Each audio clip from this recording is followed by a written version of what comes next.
A veure, amb els 300 farà un plat que jo per mi és com de prínceps.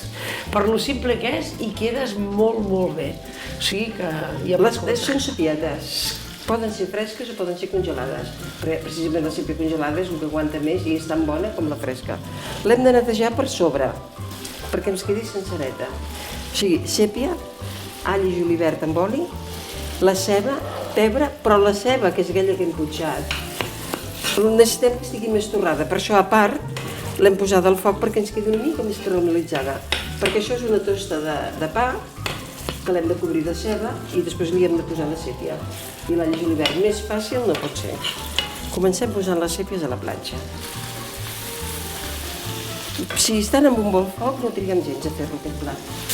També ho podem fer si volem amb calamarets, amb popets, amb el que vulgui, però que sigui de fort.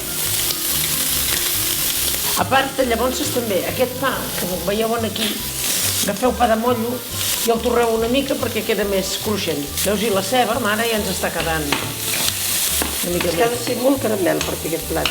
Sí.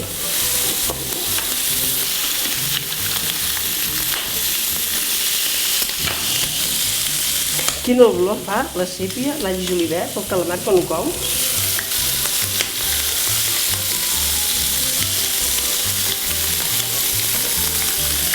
Ara, la ceba sí que està, Però si me la dones ja començo a... Podries muntar-lo ja perquè la ceba sí que està.